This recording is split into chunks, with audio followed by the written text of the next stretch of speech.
الحضارة كل عصر. رفع صوت الأذان وفي الشدة يبان، والكنايس فاتحة باب، وأمهات الولاد أهل مصر. ودلوقتي جاي معكم من أهل مصر مع خالد حبيب على راديو مصر 887 FM.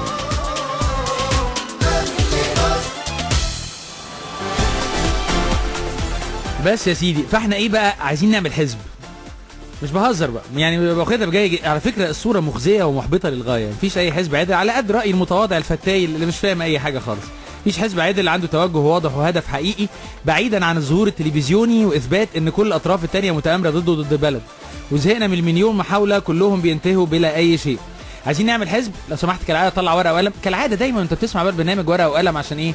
نرجع للكلام ده هنمتحن فيه في الاخر. نمره واحد، اللي هيخش الحزب ده يكون ايجابي، يبني على العمل اللي سبقه ولا يستمتع بهدم المعبد ويبدا من جديد كل مره. يقدم ويتقبل الحلول بدل ما دايما يقول بس وقص ولكن وما ينفعش. مستعد يعترف باخطائه هو واللي معاه ويتحمل نصيبه المسؤوليه ويدفع جزء من ثمن الاصلاح في مقابل المصلحه العامه. 2، راجل وسطي بكل ما تعنيه كلمه دينيا وسياسيا واقتصاديا واجتماعيا، واللي هو هيترجم لبرامج تفصيليه اكيد بعد كده. راجل او ست وسطيه عشان ما حدش يقول اي حاجه يعني. نمرة 3، عملي، بتاع شغل مش كلام، بتاع علم وتخطيط وإنجاز وإنتاج، خبير في مجال عمله أو مش لازم يكون خبير بس مستعد يحط كل ما عنده للعمل، تطبيق أفكار وخطط الخبراء. 4، متقبل التعامل مع كل مصري مش التخلص من أي مصري، يعني أسوأ فرد هو الإصلاح مش البتر. 5، متقبل ومدافع عن مبادئ الديمقراطية وتداول السلطة بالأساليب السلمية وحرية العقيدة. 6، مؤيد وداعم لحرية التعبير والرأي والثقافة والفن والعقيدة في إطار مبادئ أساسية، آداب وأخلاقيات متسقة مع مبادئ الدين وبديهيات الأدب والاحترام، يعني الأدب والذوق يا جماعة اللي احنا متربين عليها. 7، ملتزم بقواعد العمل الجماعي واحترام قرارات الأغلبية وتمثيل الحزب في المواقف الصعبة قبل السهلة. مفيش نجومية فردية خالص، تعبنا من النجوم اللي هرينا تلفزيون.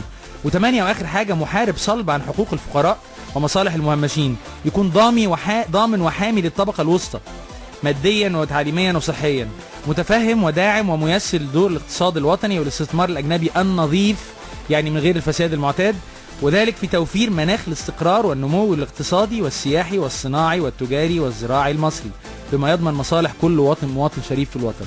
عملية مش كيمياء، وعلى المشكلة ان احنا بنعقد الامور زيادة، واللي انا بقوله ده موجود في احزاب العالم كلها الوسطيين طبيعية جدا. عايزين ناخدها ببساطه. انا واللي زيي بقى ناس كتير قوي على فكره عمالين بنحاول ننضم لاي حزب على فكره، لكن للاسف مفيش حاجه عادله ولا خطط عمليه ولا ثبات مواقف. بالبلدي اللي مكتوب فوق مش موجود عندهم. ناس كتيره جدا عايزه تتجمع في عمل جماعي موحد، ونسيب القياده اللي يصلح بجد، اللي عنده الطاقه والحماس والوعي، واكيد في كتير قوي على فكره. تمويل مشكله في بلدنا، بس الاحزاب في العالم كله مش عايشه على محفظه مليونير او حد بيعمل غسيل اموال. الناس دي بتبقى عايشه على اشتراكات بتاعت الاعضاء وتبرعات ناس داعمه ومؤمنه ليهم، وعائد استثمارات مخصصه للحزب. عايزين نبدا نفكر فيها ونعملها بجد، لان مش ممكن بعد سنتين احنا لسه للخلف در، ده احنا مش مكاننا حتى، عمالين بنرجع ورا كل شويه.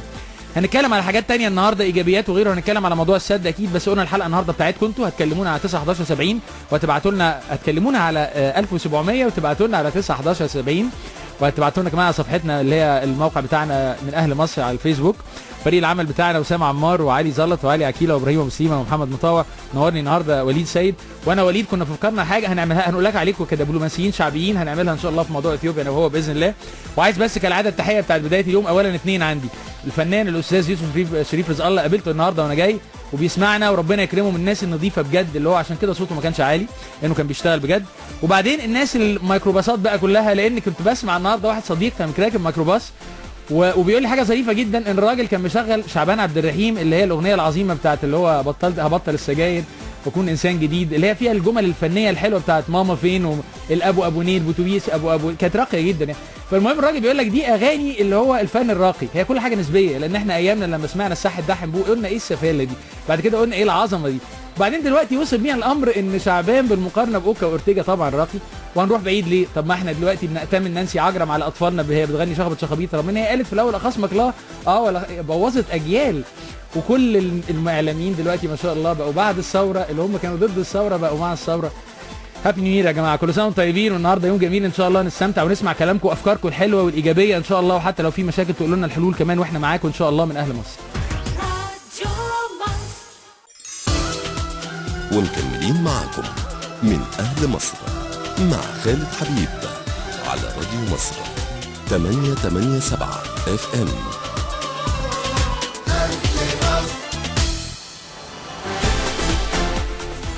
طيب نتكلم عن الموضوع الجميل قوي اللي هو بتاع سد النهضه بقى. اولا احنا بقى عندنا عيد رياضي في الدقهليه، البلد كلها بتحتفل بموضوع السد، مؤتمرات صحفيه وفضايح وخناقات، الاعلام حماس منقطع النظير. امبارح بقى كل القنوات بقى ضيف طالع يقول لك ما ينفعش ندمر السد بقنابل وقذيفات، عشان كده هندخل في حرب مع الدول اللي ليها رعايه في اثيوبيا. مش مهم اثيوبيا نفسها يعني، دي طلع بجاز استغفر الله العظيم، انا اسف في الغلط في الناس يعني، لكن ايه الراجل بيتكلم بثقه. المهم البلاد اللي ليها رعايه زي الصين وامريكا واسرائيل طبعا وغيره طبعا، احنا مش جاهزين دلوقتي. وبعدين تلاقي النهارده الاستاذ حمدين صباحي قال لك احنا ممكن نمنع سفن الدول اللي هي بتعدي في القناه واللي هي بتمول السد، اللي هي منها اسرائيل برضو والحاجات دي. فمش يعني ده اسهل مثلا يعني هنضرب اثيوبيا ونضرب اسرائيل، نضرب كل الناس دلوقتي ماشي. بعد كده تروح اي حته ثانيه تقول لك ايه، الناس العاديين بقى النهارده واحده معايا في مكتب قالت لي شفت بقى فضيحه السد اللي هي ايه الفضيحه بالظبط، هيقطعوا الميه عننا تماما. يعني قطع الميه ازاي يعني، في الحنفيات ولا ايه؟ امال سعادتك الدنيا مقلوبه وقصه ومش عارف. طيب تسمع بقى كلام فني متخصص، تلاقي 25 وزير ري سابق مش حالي طبعا على كل القنوات، واحد يقول لك مفيش اي مشكله خالص حتى لو بانوا 100 صعيبه. امال سعادتك الدنيا مقلوبه ليه والرئاسه رايحه جايه وقلقانه ومفيش اي حاجه بتحصل وكده. طيب وزير تاني يقول لك دي اكبر كارثه وانا ياما حذرت مين سعادتك؟ لان حضرتك غالبا كنت في السلطه وكنت مسؤول عن الكلام ده ماشي. الممتع في الموضوع ان وزير الري الحالي بقى بره الملعب تماما، ما سمعتش مش عارف هل الراجل لسه جاي على الكوبري هيطلع في مؤتمر من ظهر في المؤتمر بقى يعني، بس قاعد بقاله 3 ايام كان لسه على الكوبري طبعا. لكن اهم حاجه سيبك من كل ده، طبعا طلع ناس كتير قال لك احنا يا جماعه الوفد الدبلوماسي الشعبي بتاعنا لما راح هناك كان خلص الموضوع خلاص، يعني هو قاعد مع بتوع اثيوبيا. لازم مش عارف اوريها لكم، لان الراجل الاثيوبي ما اتكلمش، عمل له من عينيه الاثنين شاور عينه اليمين والشمال اللي هو انت تؤمر هنوقف السد خالص. ورجعوا قالوا لنا كده طبعا. وطبعا وزاره الري والرئيس مرسي والناس بتوعه لما راحوا قال لك احنا برضو اتفقنا معاهم وقال لك خلاص مش هنعمل حاجه، من عينيهم الاثنين برضو. بس الغريبه بقى شوف بقى السذاجه بتاعت الاثيوبيين، ولا واحد فيهم يعني اتكلم، هم سابونا احنا نتكلم طول الوقت، هم السذج يا اخي بنوا السد، احنا كلنا اتكلمنا وخدنا منهم الاوكي. طيب الاساس القصه دي كلها جايه منين يا جماعه؟ عايز اقول لكم بكل بساطه كده يعني معلومات متواضعه، انا بقرا الحمد لله تراجم صحف اسرائيليه والاندبندنت والجارديان والهيرالد تريبيون والمذكرات بتاعت اللي هي المخابرات البريطانيه اللي بتطلع بالامر كل 30 سنه، لازم يكشفوا عنها كل 30 سنه، مش في نفس اللحظه يفتحوها وكلام من ده يعني. المهم الموضوع بشكل سطحي جدا ان احنا بعد 20 سنه تركيز مرعب وفعال ايام عبد الناصر، ايام افريقيا وشغل نصر الاستيراد والتصدير، مكاتب مقاولين العرب وحسن علام والسفارات، واستضافه قاده المقاومه بتوعهم كلهم كانوا كلهم عندنا. بعنا كل ده ايام السادات، وبعدين جينا ايام مبارك الراجل اتشائم لما ضربوه كمان بالنار هناك، باع القضيه تماما. وبعد الثوره قعدنا سنتين ما عملناش اي حاجه معاهم خالص. اسرائيل شغاله معسكرات، اسالوا على حاجه اسمها معسكرات حبوق هناك اللي بتربي الشباب الافريقي كله، الدعم المشروعات كلها بتاعتهم وكل حاجه. السد ده ما دقش امبارح ولا اول امبارح، وانت عشان تغير الواقع ده لازم تعمل علاقات قويه وصلبه للتعاون معاهم، وانت اللي تبني عنهم عشان تضمن حقوقك ومصالحك. مصالح مشتركه، العالم مصالح يا جماعه، واحنا ما عملناهاش ايام مبارك غصب عننا، وبعد الثوره بمزاجنا بقالنا سنتين ما عملناش اي حاجه خالص، مسؤولين نتحمل المسؤوليه. مش هتكلم اكتر من كده، ده راي متواضع جدا واحد فتاي زيي. هسيبكم عندنا اعلانات دلوقتي تاني، رغم ان كنت لسه بقول يعني وسام هو مفيش احساس يعني ليه الناس هتسمع اعلانات يوم الخميس ده ليله الجمعه انت جاري على بيتك بقى وعايز تتعشى وتنام بدري وكلام من ده. لكن هرجع لكم ان شاء الله بعد، مش كده يا وليد؟ ها ما حدش بيتعشى وينام بدري. طيب هرجع لكم ان شاء الله بعد الموجز، وان شاء الله ابعتوا لنا بقى رسائل، وانا عايزين ناخد مكالماتكم النهارده زي ما وعدناكم. النهارده اليوم بتاعكم باذن الله، ونقول تعليقات كلها ان شاء الله من اهل مصر. ومكملين معاكم من اهل مصر مع خالد حبيب على راديو مصر 887 FM.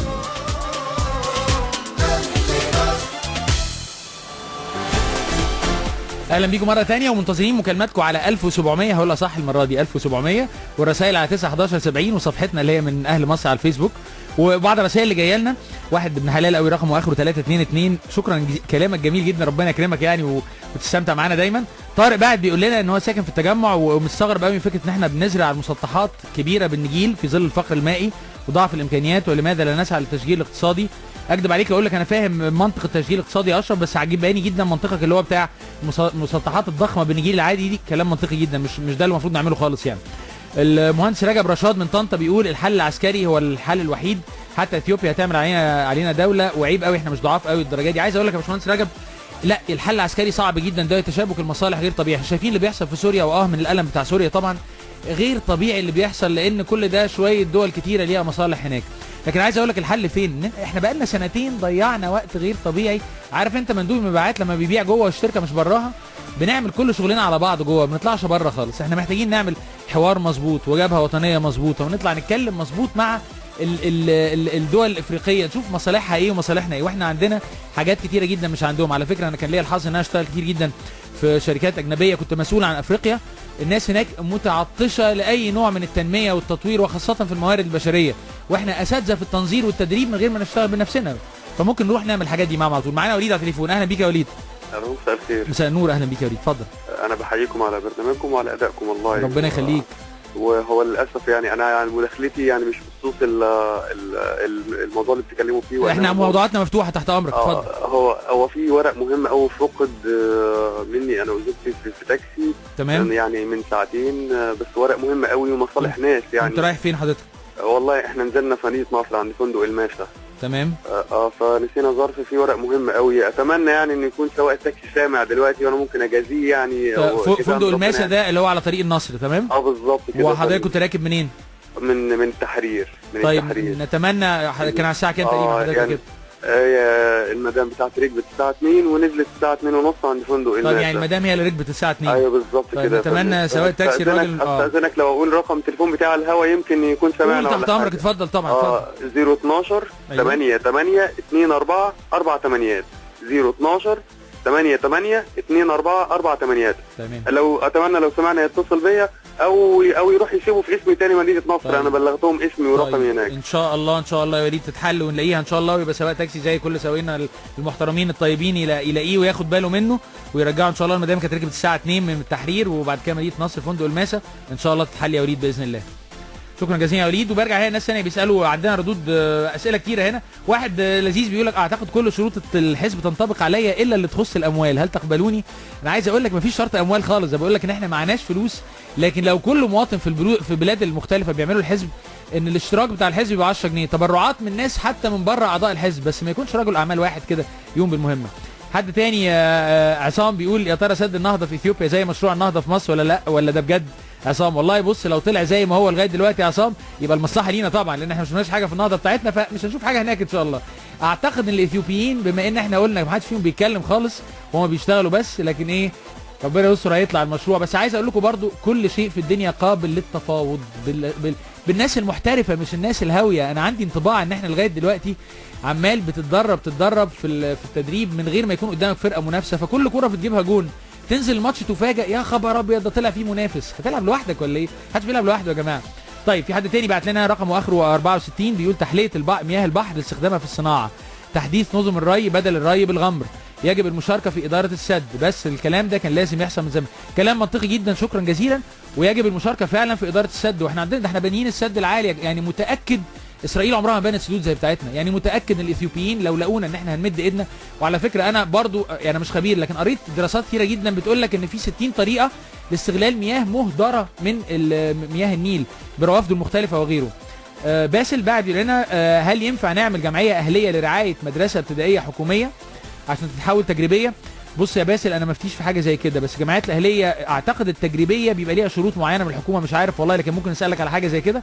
ورعايه الطلبه غير القادرين، عايز اقول لك في ناس كتير جدا بيعملوا مبادرات لتطوير التعليم ومبادرات ان هم بيعملوا زي نوع من الدعم، وهسالك ان شاء الله ويعني هنحاول نجيب لك معلومه دي. انا عارف في ناس كتير بيعملوا حاجه زي كده، بيعملوا دعم للمدارس والناس اللي غير قادره الطلبه يعني.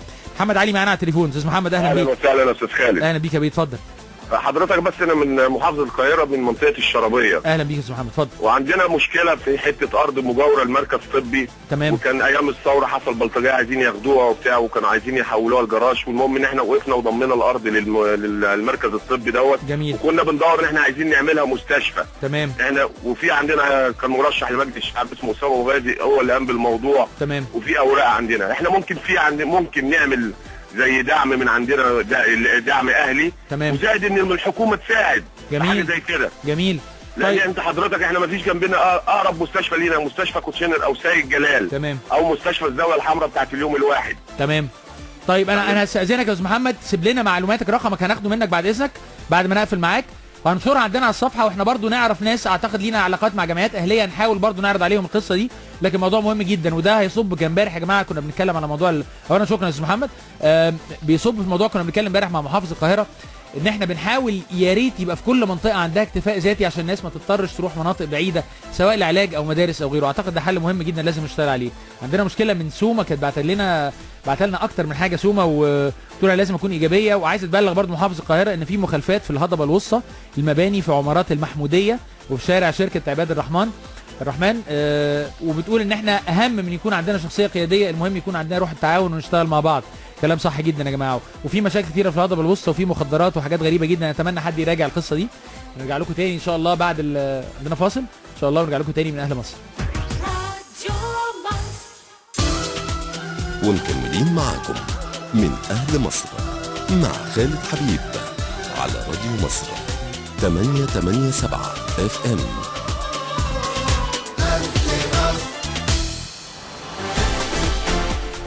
اهلا بيكم مره ثانيه من اهل مصر، وعندنا تعليقات كتيره جايه لنا على الفيسبوك وعلى المسجز، وكمان تعليقات كتيره على موضوع الحزب عايز اقول لكم عليها. لكن معانا الاول على التليفون الاستاذ البير. اهلا بيك معانا. مساء الخير يا باشا، ازيك؟ اهلا بيك، ربنا يخليك. انا شايف ان الحل ان مصر تقدم مبادره للمشاركه في بناء السد الاثيوبي. جميل. مع طبعا ان احنا نضمن مصالحنا، انه ملء السد يكون تدريجي، ومع ان نستفاد من الكهرباء نشتريها او جميل. يعني انه القصه ان احنا نساعد في تنميه افريقيا، خصوصا انه اثيوبيا جنبها الصومال عندهم مجاعه. صح. واثيوبيا اساسا عندهم تخلف فظيع جدا، واحنا المفروض ان واجبنا كبشر نساعدهم. صح كلام. وبالتالي لما احنا نبقى دوله محترمه كده، ومش نقعد نهدد وحرب، ومش ايه هو حرب، احنا صح. فين في عصر الغابه هنا؟ صح، ما ينفعش. دي مصالح اقتصاديه. صح. وبالعكس ده العالم يساعدنا، يعني بالزبط. ممكن مثلا مؤسسات زي البنك الدولي، امريكا، صح. اوروبا، صح. يساعدونا ان احنا نساعد الناس. صح. اي مشروع فيه استثمار البنك الدولي زي ما حضرتك تفضلت وقلت، وصندوق النقد الدولي وغيره بيطلع فلوس فيه على طول.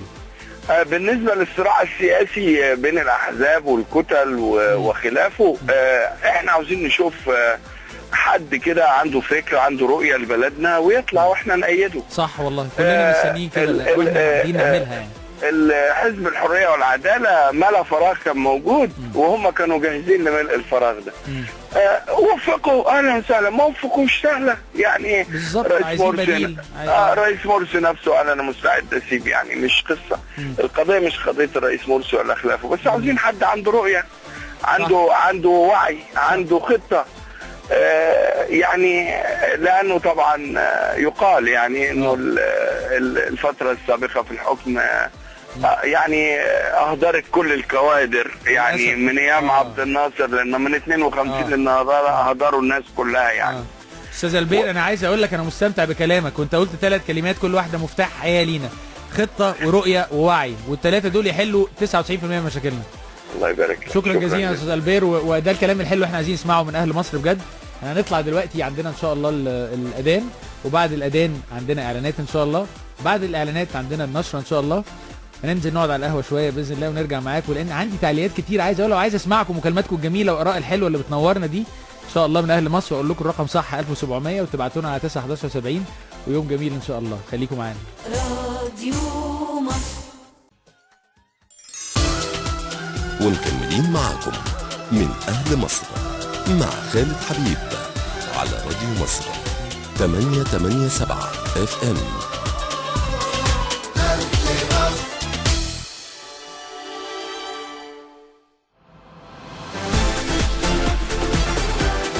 عايز اقول لكم الموضوع طلع مش هزار، يعني انت فعلا ممكن تنزل تقعد على القهوه وترجع. انا نزلت جبت حاجه ساقعه ورجعت تاني مخصوص. عايز اقول لك ليه، النهارده رحت لعبت بعد الشغل تنس، الجو كان حر جدا، المدرب اللي انا بلعب معاه ما كانش موجود، لعبت مع واحد تاني فبهدلني بقى، وبعدين الولد اللي بيلم الكور ما كانش موجود في الملعب، فاكتشفت ان انا ما بعرفش العب خالص. طول ما الولد موجود تحس لعيب علامه انه بيلم الكور بسرعه، ما فيش ولد، انت فضيحه طبعا. ما علينا. مجدي سامي، مساء الخير يا مجدي، وانا استمتعت بالكلام مع مجدي الاسبوع اللي فات بره الهوا يعني، وبيقول لي انا عايزك تطمني يا استاذ البير، مفكر قبطي واحد من كوادر الجماعه، بنبسط قوي بالناس اللي تقول لك خليهم يخلصوا دورهم على اعتبار ان بنلعب بلاي ستيشن. بس يا مجدي عايز اقول لك، هو استاذ البير لما اتكلم قال ايه؟ قال احنا عايزين ندور على حد مختلف وعنده وعي وعنده خطه وعنده رؤيه. يعني الراجل بيقول لك لا هو مش مقتنع اطلاقا، بس هو عايز يعمل واحنا على فكره كلامي مع مجدي كان جميل جدا، احنا اتكلمنا ان احنا كلنا متفقين عايزين حزب قوي الناس تتوحد وراه ويعمل حاجات عمليه وفعاله بجد على الارض، لكن دي عندنا مشكله كبيره جدا يا جماعه. راي متواضع شخصي برضو، في احزاب كتيره جدا. عايز اقول لكم بقى تعليقات على موضوع الحزب كتيره جدا بقى، فمن ضمنها مثلا حد يقول لك ايه الكلام ده محترم بس المهم الصدق والعزيمه والهدف، ده سلمى زكي. جاسم مشاوي قال يلا اعملوها، محتاجين نعملها على طول. ناس كتيره عاجبها الموضوع ده، رامي انديل والمستشار حمدي وهبه صلاح، والناس كتيره بيقول لك دي وصفه حلوه بس محتاجه شغل كتير جدا وراها، العمليه مش سهله ابدا يعني. في ناس ثانيه يقول لك ايه الحزب السياسي دايما لازم يكون هدفه السلطه ومقاعد البرلمان مش الخدمات. والله عايز اقول لك الاثنين مع بعض، محمود عصر لازم الاثنين يمشوا مع بعض. محمود حد تاني غاده الرئيس بتقول محتاجين حزب ينزل ونبدا في منطقه صغيره نركز فيها عشان الانجاز يبان. ليكي حق يا غاده، عايزين نبين في حته صغيره، الاجانب بيسموها بايلوت بروجكت يعني مشروع في جزء معين نموذج كده، لكن المشكله لو عملنا حي نوصل بقى لانتخابات سنه 2400 تقريبا، عمليه تبقى صعبه جدا. علاء عبد الغني يا جمال قال لك على طول انا معاكم، واحمد حجازي قال انا معاكم، ومدحت دسوقي قال احسن بكتير جدا ان احنا نطلع من حاجه جديده في حزب جديد، يعني ممكن نبني على موجود بس حزب جديد هنواجه المشاكل الاصليه ازاي تتفق وتعمل. والله مدحت مختلف معاك، لما بتبدا على نظافه تبقى احسن بكتير جدا، كل ما تصلح في حاجه موجوده صعبه جدا. نادر مصطفى كمال صديقي العزيز كان قال تعليق حلو جدا، قال لك ده حزب الناس العاديين بس باداء الناس الغير عاديين، ومعاك يا نادر، ولو ان المفروض الناس العاديين هي اللي بتشتغل. العيال بتوع بنجلاديش ماليين الاسماعيليه بيشتغلوا في مشروعات عاملين شغل جامد جدا، الصينيين بيلفوا علينا بيعملوا شغل غير طبيعي في بلدنا، شغل جامد جدا يا جماعه. عايز افكركم عشان وسام بيبص لي، تكلمونا على 1700 وتبعتوا لنا على 9 11 70 وصفحتنا من اهل مصر. معانا على التليفون عمرو، اهلا بيك يا عمرو. اهلا بيك، ازيك يا خالد؟ الله يخليك، اتفضل يا بيه. بس هو حلين اثنين بس الموضوع. اول حاجه انا كنت مع حضرتك يوم الخميس اللي فات لما احنا اتكلمنا تمام صح انا فاكر، تمام اتفضل يا بيه. طيب انا بس الفكره حالا نرجع للنقطه الاساسيه، هي موضوع السد بتاع الشغل. تمام.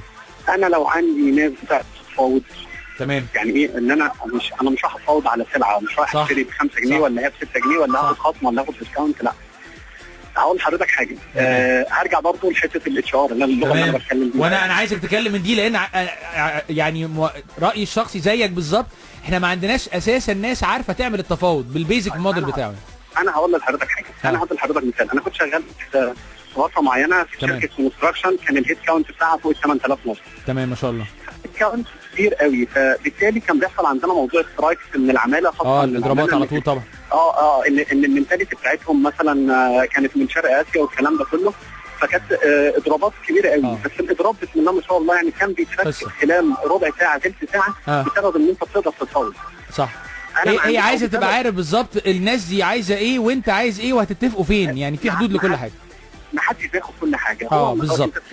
انت بتلعب على الصوت، هو ده ماتش. هو انت لازم تسيب شويه وهو يسيب شويه. لكن بتيجي عند موضوع حته النيل، المفروض ان انت ما تسيبش حاجه، المفروض ان انت تاخد كل حاجه. بس تاخدها ازاي؟ يعني كان معايا مدير علمني حاجتين اثنين، يعني ده استاذ في الاتش ار يعني. احنا هناخد اللي علمه لك وهنضطر نقفل معاك عشان في ناس ساريه معايا، هستاذنك يا عم بس قولي اللي اتعلمته مهم جدا. قال لي كلمتين اثنين، قال لي اخد الحق صنعه واحنا ما عندناش الصنعه دي. صح تمام. ثاني حاجه ان لما يكون في مشكله ان مش الشرط ان انا اعرض المشكله بس، لازم اجيب معاها حلول. الله يكرمك. هي دي احسن حاجه الواحد يتعلمها، نكتفي بهذا القدر، حته انك تتعلم بجد، ما نقولش بس الدنيا مليانه مشاكل وبس وطيب ولا واصله ما ينفعش ولكن وكلام من ده. عايز اقول لكم تعليقات ثانيه برضو على موضوع اللي هو الحزب، بس هناخد فاصل. بس قبليها زميله عزيزه هي مش في مصر دلوقتي، مروه البيطار، علقت على القصه دي، قالت الكلام ده مظبوط، وانا وجوزي كمان بنقعد نقول ان احنا لا ننتمي لاي من الاحزاب اللي موجوده ولا حد فيهم بيمثلنا، عايزين نعمل حاجه مع بعض حتى من بعيد بس محتاجين نقف مع بعض. الكلام ده منطقي جدا. عايز اقول لكم مروه البيطار بنت استاذه اعلاميه اللي هي الاستاذه الكبيره عزه الاتربي، ودي من انظف الناس اللي اشتغلت في مصر اعلام، والناس النظيفه كلها تلاقيها لسبب ما او باخر بره الصوره تماما، ما تعرفش ليه، بس يعني كل حاجه بتبقى باينه. خليكم معانا وابعتوا لنا برضه 9 11 70 وكلمونا 1700 وعندنا تعليقات كتيره، والنهارده اليوم بتاعكم تماما من اهل مصر. ومكملين معاكم من اهل مصر مع خالد حبيب على راديو مصر 887 FM.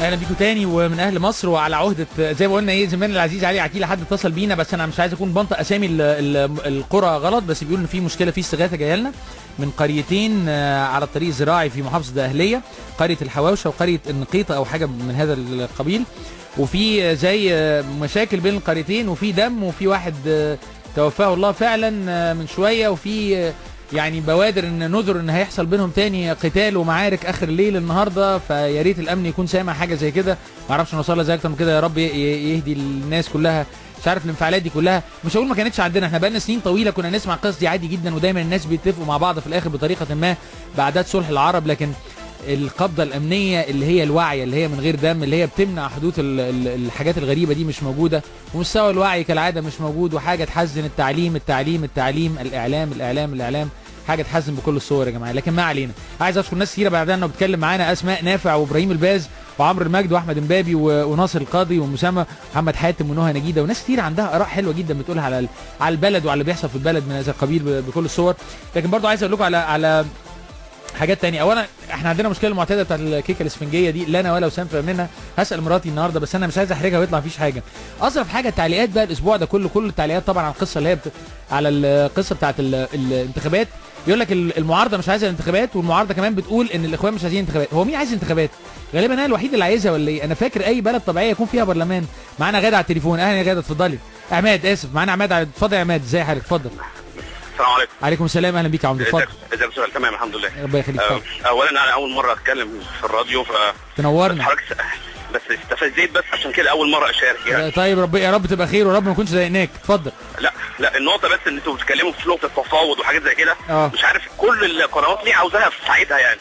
التفاوض ده لازم يبقى فيه وقت مش الموضوع مش صغير يعني موضوع صح طبعا جدا. ده طويل الاجل طبعا يعني بشوف كل كلامك وكل اللقاءات بتاعتك كل الناس عاوزه ان الرئيس كان راح هناك اثيوبيا يجي ثاني يوم خلاص احنا خلصنا الموضوع. لا خالص هي مش موضوع ان قعده الرئيس يقعد مع رئيس اثيوبيا يبقى خلاص كده اتحل. رئيس اثيوبيا برضه لازم يقعد مع المستشارين بتوعه ويقعد مع الحزب بتاعه ويشوف ده وضع بتاعه مش مجرد ان هو بس عايز اقول لك يا عمده بس ان انا كلامي شخصيا انا متفق تماما معاك.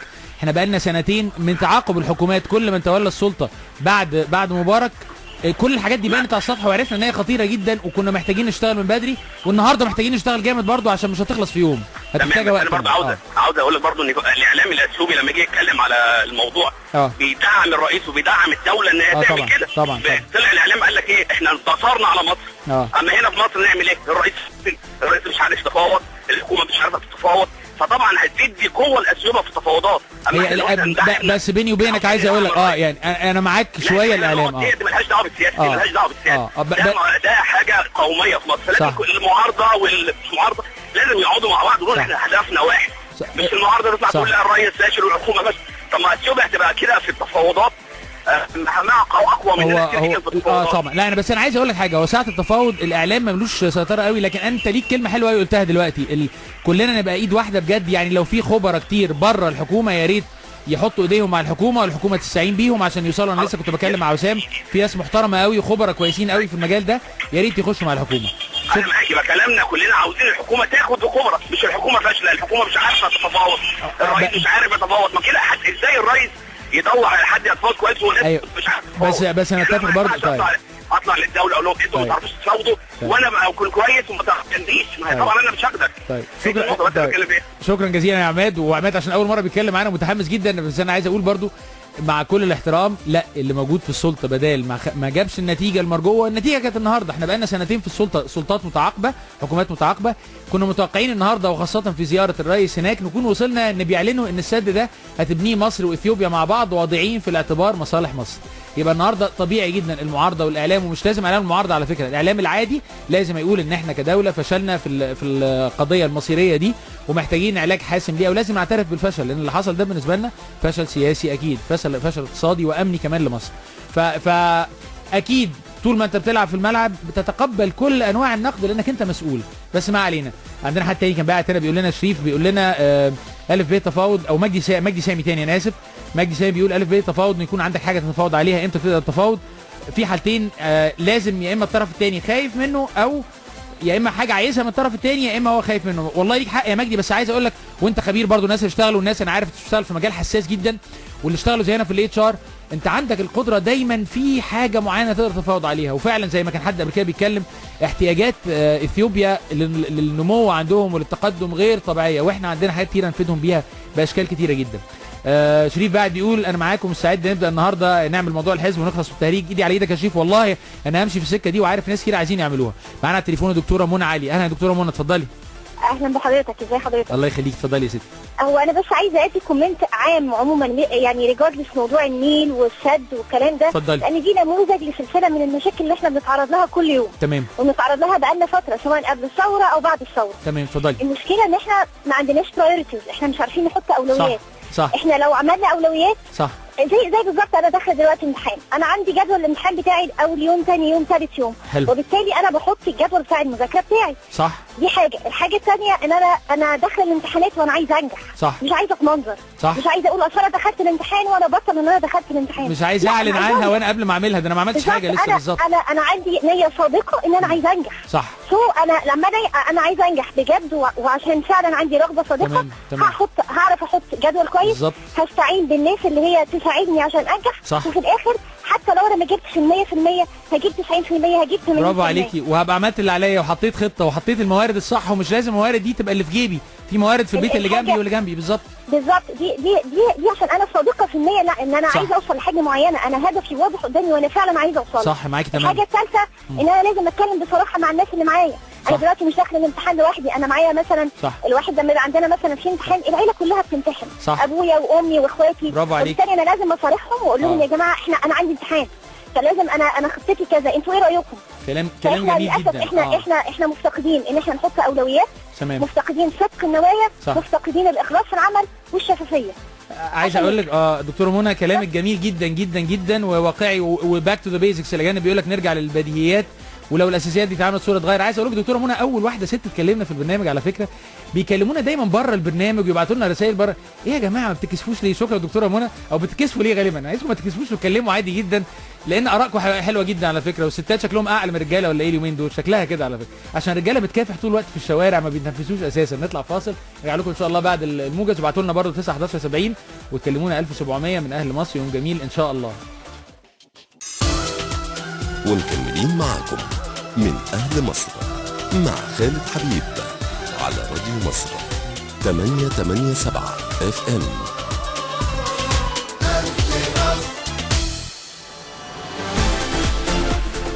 اهلا بيكم مره ثانيه. ومعانا لحسن الحظ احنا كنا قلقانين كلنا عايزين نتاكد معلومه اللي قلناها على القريتين بتوع الدقهليه.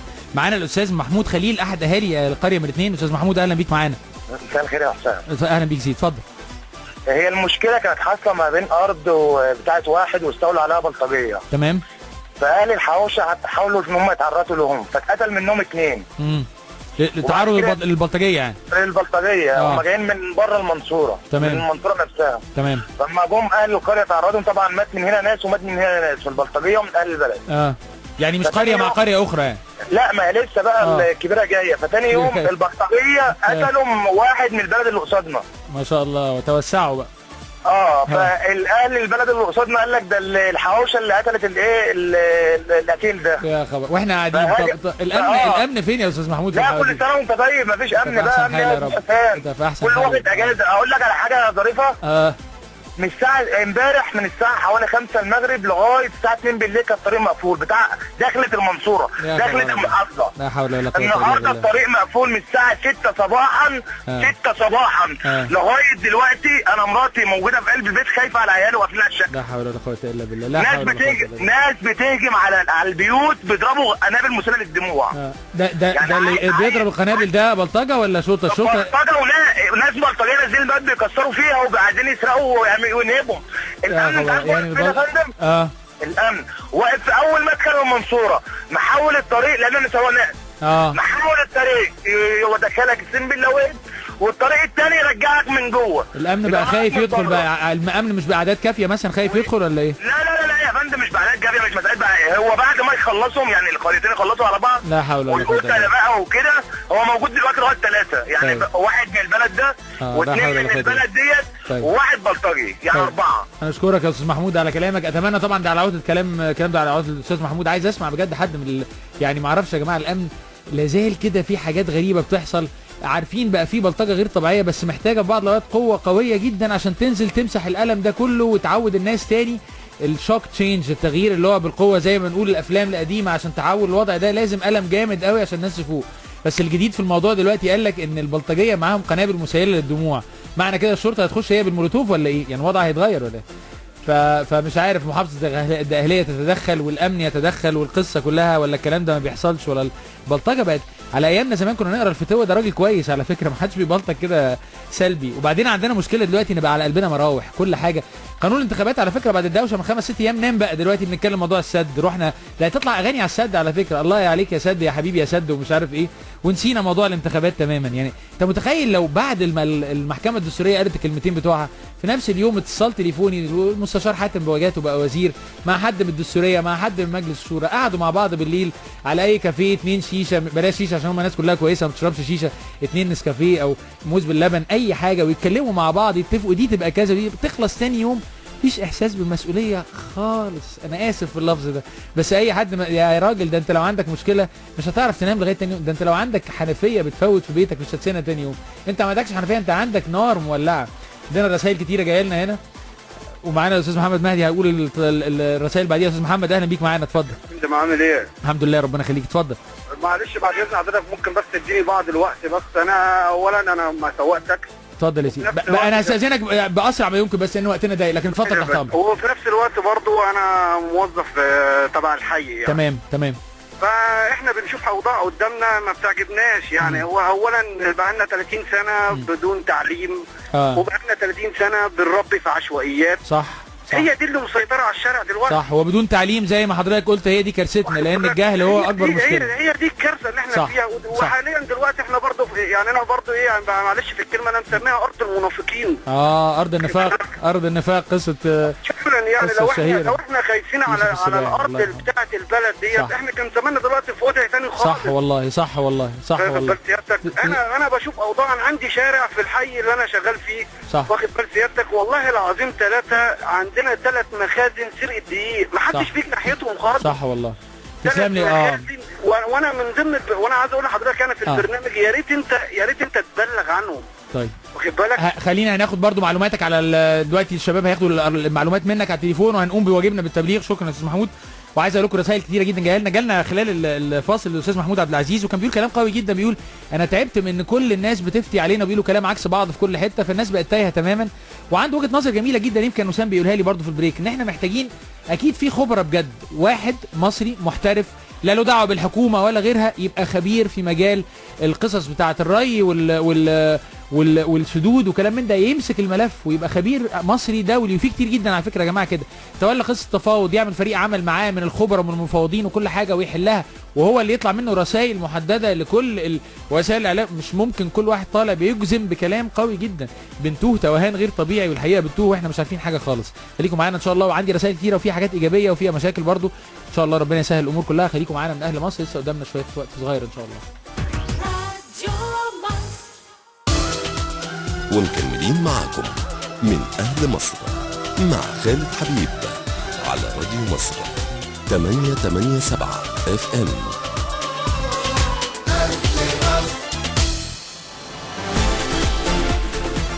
عندنا كميه تعليقات دمها خفيف جدا. امير المليجي يعني بعترتنا يا امير، مش ممكن انا مستمتع بالبرنامج وخصوصا الاعلانات، ربنا يكرمك، احلى حاجه فيها الاعلانات بجد طبعا. بيقول لك الواحد بيحس انه قاعد وسط اصحابه. بس عايز اسال سؤال، هو ليه كل ده فريق اعداد؟ يقول لك واحد اكيد بيغسل الشيشه والتاني بيعمر الحجر والتالت، ولا تصدق بعد كل ده ما بنشربش شيشه كمان؟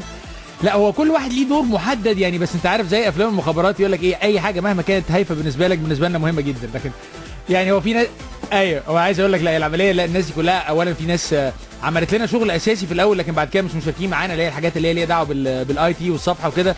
انا بحب اقول اساميهم لان زي ما انت قلت ايه، الواحد قاعد وسط اصحابه. ربنا يكرمك يا امير. وامير ادانا على فكره حلوه جدا على مشروع نهر الكونغو، تاني اطول نهر في افريقيا بعد نهر النيل، واللي هو ممكن جدا كان نعمل مشروعات تربطه بنهر النيل ويوفر طاقه مائيه عاليه جدا وتحل جزء من المشاكل. فكره جميله، افكار كتيره قوي لو عايزين نحل فعلا. والله يا امير ليك حق تماما.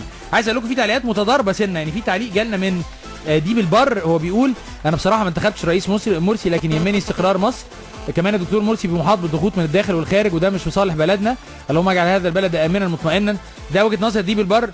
بس انا هموت عايز اعرف ليه دي يعني انا ما اعتقدش ان في دي بالبحر الا لو انا ظروفي صعبه شويه، يمكن تبقى الكائنات المائيه انتشرت جامد. لكن في نفس الوقت عايز اقول لكم ان عادل حسن بعت لنا وجهه نظر وعكس كده، بيقول لك انا المفروض ادعم الرئيس ازاي وهو ما نجحش وما صدقش في اي حاجه.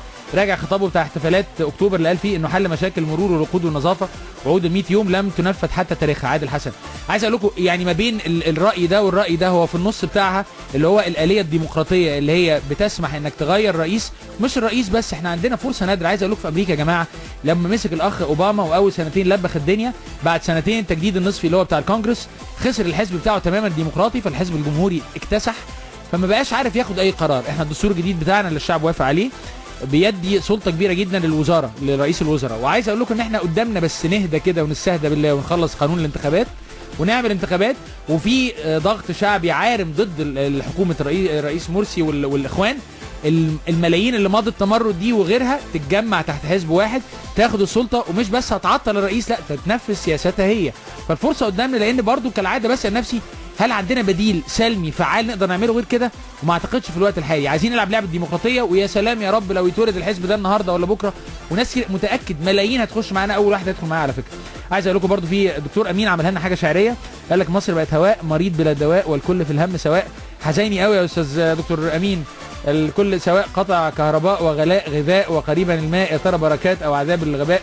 بركات بتاع الاهلي طبعا. لا انا عايز اقول لكم القصه مش كده ابدا، في حاجات وحشه كتيره وفي حاجات كويسه كتيره بتحصل، بس احنا ما يعني عايزين نجمع كويس مع بعض، لانه بيندفن وسط يعني بحور من السلبيه والسواد والفشل بسبب الاداره وبسبب الخبرات وبسبب النوايا. عايزين نجمع كويس يا جماعه، محتاجينها. محمد توحيد كان بعت لنا وبيقول ان احنا محتاجين نوصل لوزير البيئه عشان مشاكل محطه معالجه الصرف الصحي بقرى المنايل وكفر حمزه، هنتكلم عن الموضوع تاني او هنحاول نوصل لهم يعني. واحد بعت يقول لنا ارجوك قولوا للمستشار الزند بلاش شماته، مصر اهم. وزير بيئه هيبقى معانا ان شاء الله قريب، ده علي بيقول لي ووسام. حد بعد بيقول لي ارجوك قول للمستشار الزند بلاش شماته، مصر اهم.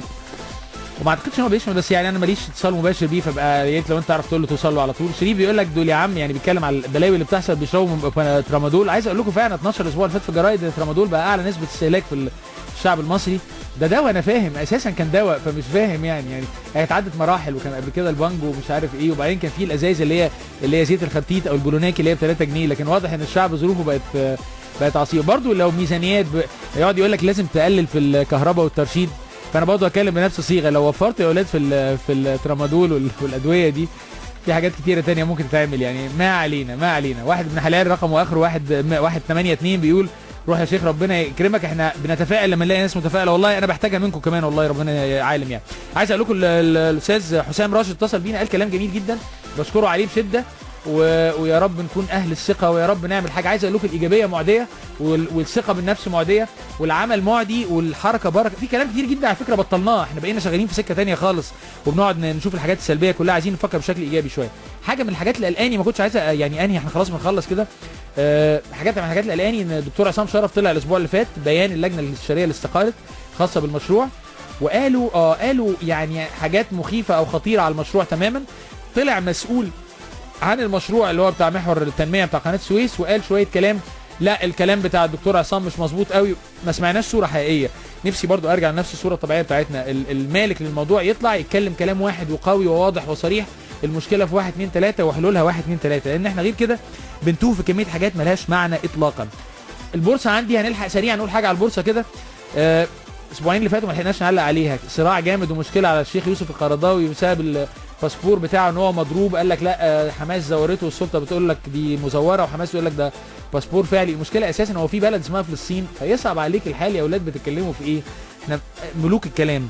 عايزك تنزل وسط البلد هتلاقي في شوارع كتيره في وسط البلد القاهره الجميله جدا، القاهره المعز العظيمه، في شوارع تخاف تمشي فيها. من اسبوعين كنت راجع من وسط البلد السيده زينب عند ناس حبايبنا بتوع كباب كده، وراجع دخلت شارع المفروض طبيعي غلط، راجع كاني لقيت نفسي قريب من الجامعه الامريكيه. الشارع ما فيهوش مواطنين عاديين خالص، موجود ناس اللي هم جامدين ناشفين عتاوله تعدي جنبهم وانت بتقرا يعني كل اللي انت حافظه في القران والتشهد وكل حاجه، لان هياكلوك اكيد. مش دي مصر يا شباب اطلاقا.